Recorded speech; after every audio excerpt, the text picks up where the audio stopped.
And then probably the best option when it comes to security would be fiber optics. Now, fiber optics, they transmit digital signals using light impulses, not electricity like our UTP, STP, or our coax, right? That works off electricity going down the copper wire. No copper wire when it comes to fiber optics. So because of that, it's immune to that EMI and RFI, that electromagnetic interference and radio interference. So this is pretty secure. There are some downsides to it though, right? It is a little harder to work with. That should be some cons, a little bit more expensive. But being immune to EMI and RFI is a plus. Now, the cable itself, there's a couple different versions we can get. We can have single mode or multi-mode. You may see it SMF and MMF, right? Single mode fiber, multi-mode fiber. Now the main difference in them is the number of light rays that they can carry. All right, being multi-mode, you can actually put more light rays inside of there because it is a thicker piece of conducting material, glass or plastic.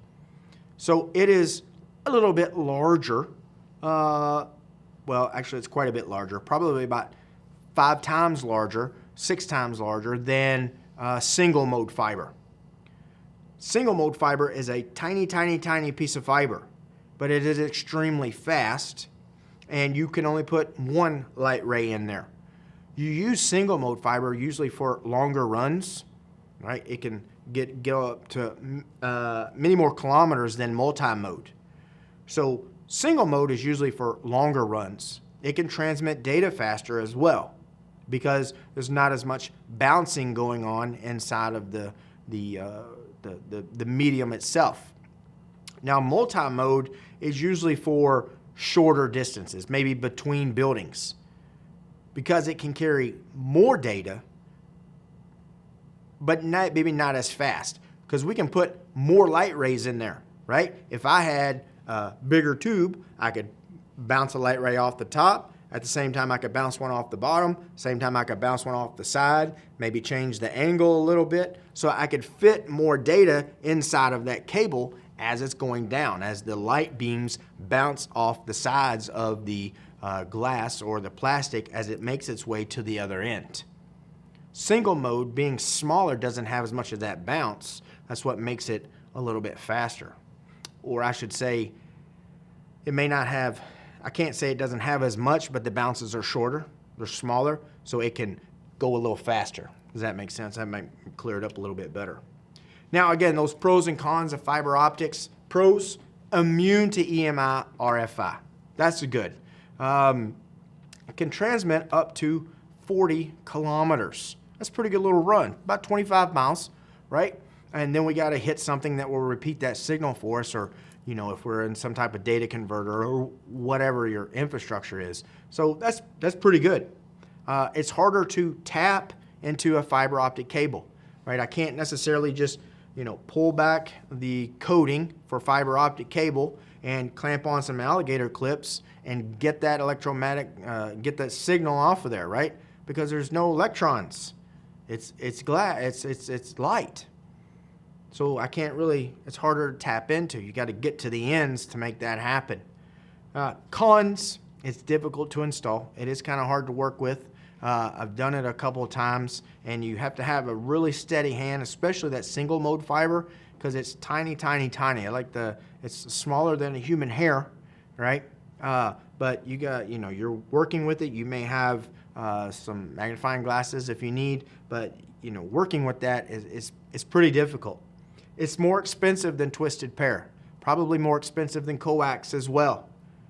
Troubleshooting equipment for fiber optics is going to be more expensive, right? It's specialized equipment. So you have to spend more money for this equipment. And it could be harder to troubleshoot. You may not be able to identify where the break is, all right? Because it breaks easier than twisted pair. Twisted pair is copper, so I'd have to sit there for a while and bend it and bend it and bend it and bend it and really put some stress on it before that copper is ever going to break. Fiber optics, I could bend it so I could tie it in a knot and pull and snap it. All right. Twisted pair, it won't snap, right? I can tie it in a knot and pull. It's not good for it. And if I did that a couple times, it might break.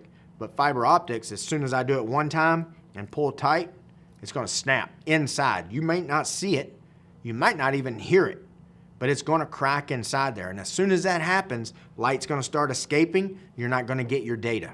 So that's a con as well for fiber optics. Now, what about network access control? Let's talk a little bit about firewalls and proxies and what they can do for us when it comes to securing our network. So for firewalls, we've mentioned it a couple times. I think I mentioned it when I talked about the defense in depth, right? We want a perimeter firewall. We could have a firewall on our subnet. We could have a firewall on our host. But quite simply, they block or allow, again, depending on how you want to look at it, traffic in or out of your network. Now, I added something in there that you may not have caught that time. Because I've been talking about, well, firewalls protect us, they protect us. They can also keep traffic from leaving your network. There's a term you might need to know, spillage. All right? So that is proprietary information that maybe somebody intentionally or unintentionally is trying to get outside of your network. They're trying to have spillage, maybe incidental, and have sensitive information get out. Firewalls can help stop that. Malicious intent, if traffic is destined for a particular subnet, if somebody's trying to sell government secrets to another country, that firewall could prevent that traffic from leaving because you could set those rules up and say, well, traffic can't be destined for this subnet, and it won't allow it to leave. So they can block and allow traffic in and going out of your network. Now we have a couple different types of firewalls. We have packet filtering. These are based on IP address and port. Easiest ones, maybe, it depends on how you look at it, to work with. You set up these ACLs like I've been talking about. You set up these rules. You're coming in from a particular subnet, you're bound for port whatever. Okay, you're allowed. But you're coming in from this unfriendly country, and it doesn't matter what port you're trying to hit, I'm going to block that traffic. You're not coming in, you're not allowed into the network. Now we could also have stateful pack inspection, which looks at the rules and the context of how it got there. Not the content, but how it got there. Usually stateful packet inspection is something originated from the inside. Maybe you requested a web page from a web server. So you sent that request so the traffic originated on the inside of the network. When it starts to come back, a stateful packet inspection can say, oh, wait a second, okay, I'm looking at the context of this, and I see that this actually originated in here, so this must be trusted traffic. Come on in, everything's fine. You can also have an application layer firewall. That's the other two, packet filtering and stateful packet inspection, plus based on the payload of the data. So now we can do a deep inspection and to see actually what's in there. Remember I said to prevent spillage. If we had an application layer firewall and it could look at the content and it says, wait a minute, this has some of those key words, some of this content is not supposed to leave the network, and deny that traffic from ever leaving. Now, there are some topologies when it comes to firewalls as well. And I've seen all three of these, and I really can't tell you right now with certainty which one would be more popular than the other ones.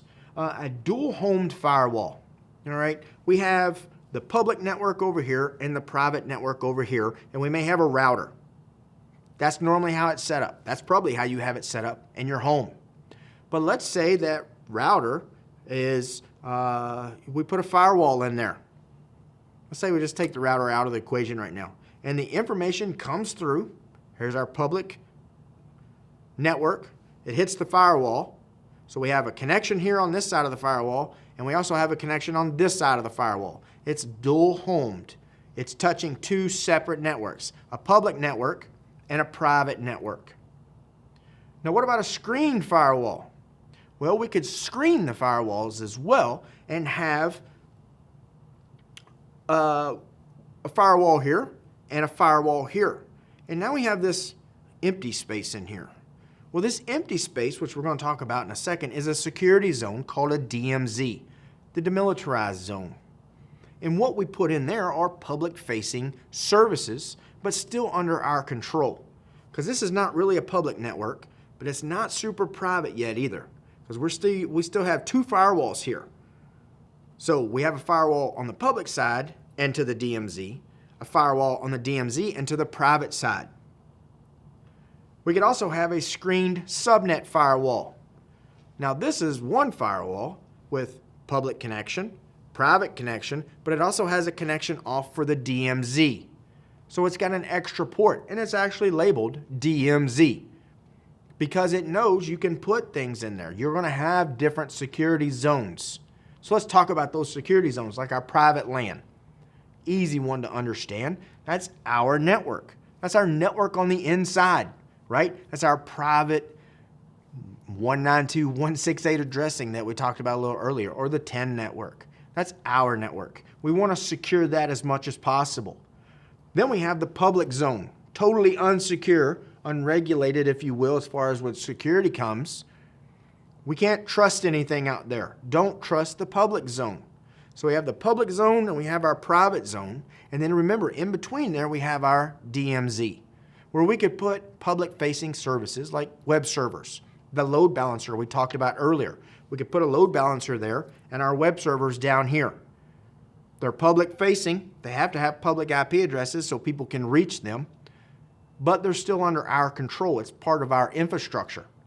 But I don't want them on the inside, because let's think about that for a second. Let's say I have a web server, a public DNS, and an email server out there. Well, now I have port 80, port 53, and port 25. If I have a firewall right here with a DMZ, I can leave those ports open here. But what can I do on the public side now? Right, I can shut those ports off. I'm lowering my attack surface. I'm lowering my security footprint. I'm making myself smaller, harder to attack. We talked about the Swiss cheese. I'm plugging those holes up, right? I don't want Swiss cheese. I don't want all the holes. I want a solid piece. So when that attack comes in, that's all they're hitting. They're not getting through those holes, those ports that are attached to those services, those doors that may be open. And then a proxy server.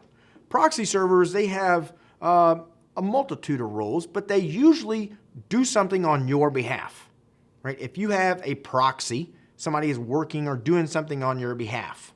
A proxy server does that. Now, it can do a couple different things when it comes to security. First off, it can hide your internal network.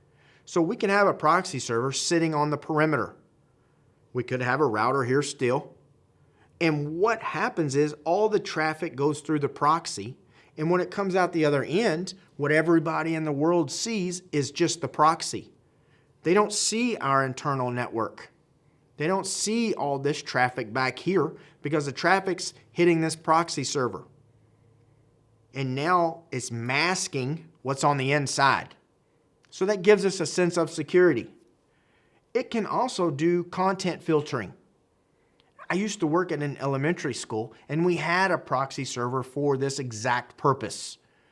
We did not want elementary students looking up adult websites or questionable websites, like bomb building, guns, violence, things like that, right? You don't want little kids seeing all that stuff. But we still wanted them to have access to the internet and to be able to search and to do things, but we wanted them to do it safely. So we set up a proxy server. So any of that content that was requested would get filtered out. It would never come back into the network. That way, it wouldn't be displayed, and we were protecting our end users, which just happened to be the children. So you can see proxy servers can do a couple different things for us. They can hide our network. We can use it as a firewall even, right? We can set rules up on a proxy server and block traffic, again, in or out. We can do content filtering with the proxy server as well. We can also cache things with a proxy server. So let's say you had lots of requests to a particular website. Well, instead of having the traffic go out over the LAN, over the WAN, out your ISP and out to the internet and all the way back, and you have hundreds and hundreds of connections, you may have a proxy server that caches some of that information. Now, I can't see that being as relevant as it was, 10, 15 years ago because of the Web 2.0 and dynamic websites. It's always changing now. Think about caching somebody's blog. Well, it's going to change in 2 hours because they're going to write something else on there. So you're going to have to go back out to the web and bring that information back. So they may not be used as caching tools as much as they used to be, but it is still possible. Mainly we use them to hide our internal network and for content filtering and firewall purposes. Again, so they're doing something on our behalf. Some other technologies I want you to be aware of. A web application firewall, or a WAF. Now, this controls HTTP messages. It is designed only to protect your web servers. You don't put a WAF in front of a file server or DNS or put it on the perimeter. Bring it in close. Bring it in close to your HTTP servers, your web servers, because it's going to be looking at those messages and protecting your web services. We have a web security gateway. Now, this guy can protect from inappropriate content as well. So if you don't want employees or staff or family members, for that matter, to look at inappropriate content, a web security gateway can help with that. Something else it can do is help with data loss prevention, DLP. That is also part of spillage, right? So somebody is accessing data that they may not supposed to be, or it could be accidental, right? Somebody doesn't mean to, but that data could still get out. We don't want sensitive, proprietary, confidential, secret, top secret. We don't want that data leaving our network. So a web security gateway could help prevent that. It can also scan for malicious code. So this guy actually does quite a bit, right? Pretty good little piece of technology. So that malicious code, looking for that malware, viruses, Trojans, rootkits, all that bad stuff that attackers are trying to get into our network so they can take control, do that malicious activity. Web security gateway could be a good line of defense for us. We could also have something called a VPN concentrator. Now, we talked about virtual private networking a little bit. Well, we're building that tunnel, right? I could be on the road, say in a hotel, or like I said earlier, when I'm in an airport. I will VPN back to my home network because I feel more secure about that. But what if, say, I owned a corporation or you own a corporation and headquarters is, based in, Denver, Colorado, all right? And you have road warriors. You have hundreds of salesmen, IT staff, engineering around the United States. And they're in hotels and airports and teleworking and working from home or in different locations, maybe remote offices. But there's services at the headquarters that they have to have all the time. Well, we could have hundreds of VPN connections coming in, right? Might not be the best idea. So let's say we have our headquarters in Denver and we have a branch office with 50 employees in Los Angeles.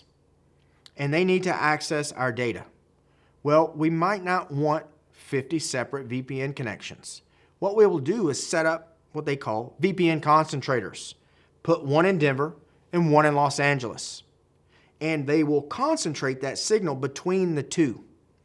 Okay? So you're taking all of those VPN connections and aggregating them down into one pipe, if you will. So this centralizes your VPN access. And this probably works better with the branch office headquarters scenario that I was talking about, because a VPN concentrator has to talk to another VPN concentrator. You can't have a VPN concentrator sitting out there just with its arms wide open and accepting connections from every other VPN connection. So it's VPN concentrator to concentrator. So that would work very well. A good thing about this is that you can have authentication and encryption. Yay, security.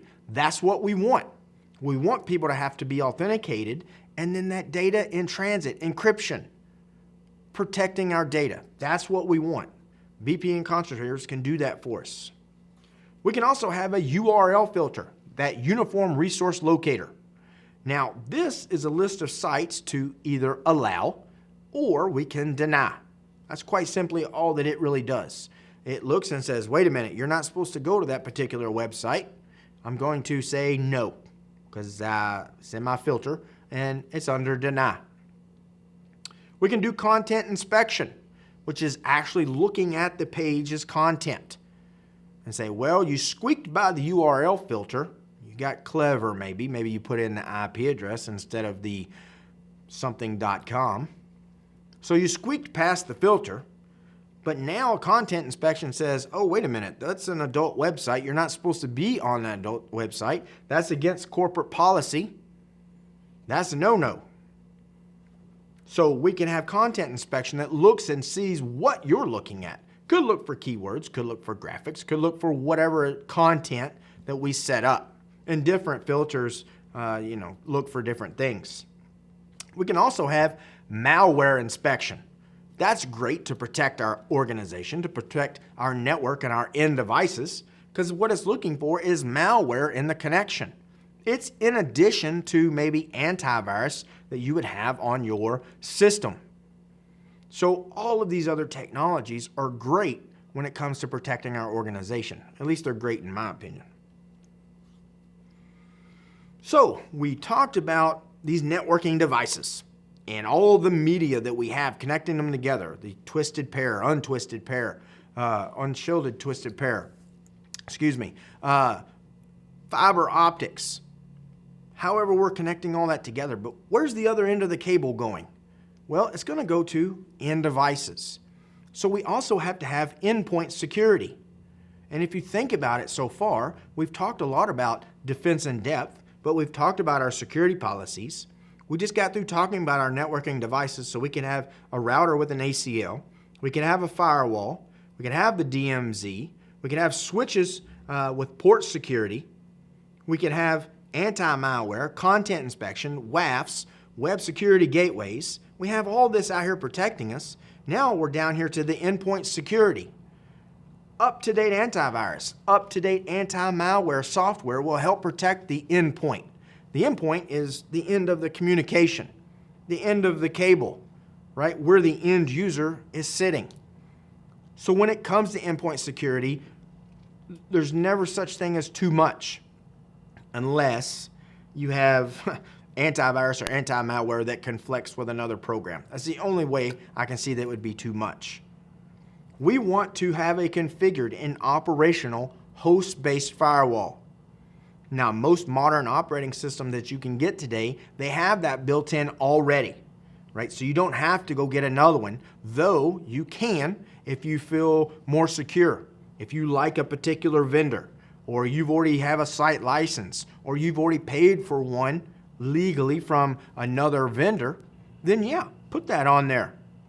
There's no rule saying you can't have two firewalls. Now, the more firewalls you have, the more levels of defense that you have may trick yourself into blocking traffic that you don't want to. So you have to be diligent in how you set up your firewall rules. We want to harden the configuration of that operating system, of that endpoint, that laptop, that desktop, that server. We want to harden it down. Get rid of unneeded services. Get rid of unneeded or unused programs, applications that may have been installed on that system. When we have services running that's unneeded, we are opening more of those ports, more of those doors we are making ourselves more vulnerable to attack because now we're making ourselves a little bit bigger. We're making ourselves a little bit more visible. You know, our security footprint is getting larger. Our attack surface is getting larger. We want to close that stuff off. We want to get small. Like my football coach told me all the time, get small, right? We want to get small. It's harder to attack. So make sure we're hardening those services, hardening those configurations. We want to patch and maintain your operating system. I can't preach this one enough. I don't understand why people don't do this because it happens a lot. There are automated tools out there that will patch your operating system for you. If you don't want it to do it for you, it will go download them and have them ready for your approval even. So you don't even have to manually say, okay, go download it, and then you sit there for 15, 20, 30 minutes, depending on how many you have, and then you have to wait. It will do it automatically. I yet to hear a relevant excuse of why I don't patch my operating system. Other than I have proprietary software on here, and last time I downloaded an update, it made it crash. Okay, I got you. Let it download it and have it staged and ready to go. So you can come in and approve the patches that do need to be on there, maybe not the ones that conflict. Because I guarantee it, there's more than just one patch out there that you may have missed. I've yet to see a patch come through the week where it's just one. Maybe I'm not paying super close enough attention, but it's usually more than one comes through weekly. So we want to make sure we patch it. These 4 things, endpoint security, I can't preach on this one enough. I can't stress it enough. We need up-to-date antivirus, up-to-date anti-malware, configured and operational host-based firewalls. Harden your configuration. Make yourself small. Have it patched and maintain your operating system. Make sure it's running efficiently. Get rid of unneeded programs and applications. Why use the resources? Why make yourself more vulnerable? Don't need to do that. Also for endpoint security, you know, I'm preaching about and talking about desktops and laptops. What about mobile devices? Has anybody ever given any thought to that? You know, tablets, your cell phones nowadays, right? You can run an office from a cell phone pretty much in these smartphones that we have. And some of these cell phones, I mean, they got screens that are gigantic. They come with pens, right? You can write on them. You can run a business from that. But what happens if it's lost or stolen or broken? I've dropped one, right? I've cracked a cell phone in my time. I'm sure I'm not the only one. But what about these mobile systems? They're endpoints as well. They need security. We need abilities to, say, remotely wipe something. A cell phone is swiped, right? Somebody left it at a restaurant and it was taken. You went back for it and nobody knows where it is. It's completely gone. Do you have the ability now, because you had business data on there, proprietary or sensitive data, let's say, do you have the ability to contact that phone and remotely wipe whatever data is on there? You should. Most updated current smartphones have that capability. If not, you can get apps for that capability. What about tracking the device? Maybe that data on there is something you don't want to wipe, you don't have a backup copy of yet. Can you track the device? Can you find out where it is? Most updated service providers have that capability for you nowadays too. Again, you can get apps to load on these devices to track and find where they are by GPS, if they're connected to Wi-Fi, if they're still on cellular signals. What about encryption? You have to encrypt your data. Now, some devices support it, some don't. I got to be honest, I'm not super privy to that. I know mine does. However, some may not. You can get applications that help you with software encryption. You can lock down certain folders. You can lock down certain areas. I do know that. So you can encrypt it in a way to protect your applications, to protect that data possibly.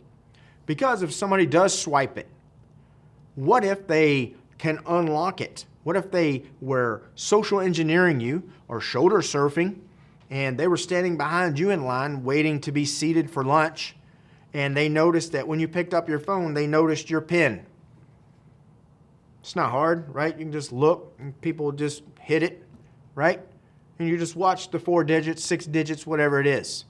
You wait for the opportune time, or maybe one just drops in their lap, and you got up and left. They noticed that you left your cell phone. They walk to the restroom, walk by, swipe it, it's gone. They know your passcode, so they can get into your device. Well, if I can get into your device and I have malicious intent, just like if I was going to break into your home, the first thing I'm going to disable is the alarm system, or try to. The first thing I'm going to do with your mobile device is put it in airplane mode and probably turn off the Wi-Fi. What is that going to prevent? That's right, you finding your phone. If you can't communicate it through cellular signals with cell towers, and you can't connect to it through Wi-Fi, you can't track it, you can't remote wipe it. So what do I hope you have on that phone? Encryption. Right.